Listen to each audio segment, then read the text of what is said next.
Okay, so in video 2, what we'd like to do is to toggle this LED at a known frequency. How will we do this?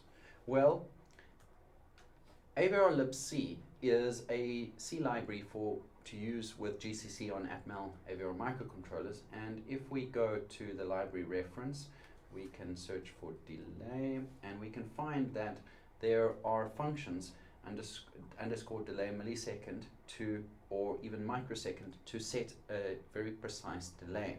And one of the things that we need is we need to define CPU frequency. So, but we don't know what this is exactly. Another thing we need to do is include a util delay header file.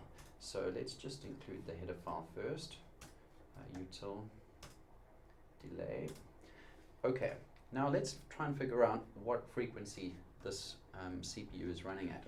So if we look at the schematic, what we have before is we had our user LED and button, and you can actually see that there's a clock, an external clock coming in here. And the next page we have the embedded debugger, which happens to use a Mega32U4, and you can see that here there's a 16 megahertz crystal. But what is the frequency which gets passed on to our microcontroller?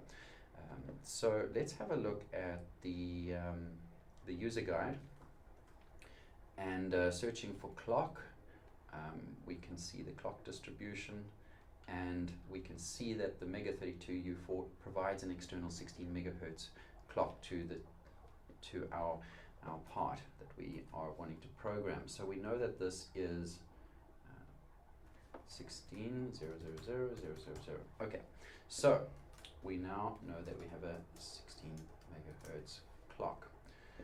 Next, and we know that we can use this delay millisecond and 500, and that should toggle the LED twice a second.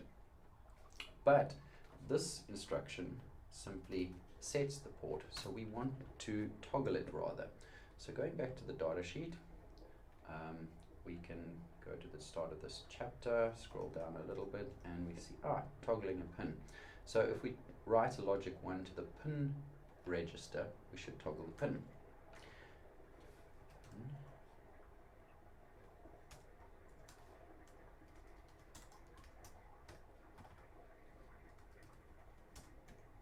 And that should toggle programming. And yes, our LED is toggling.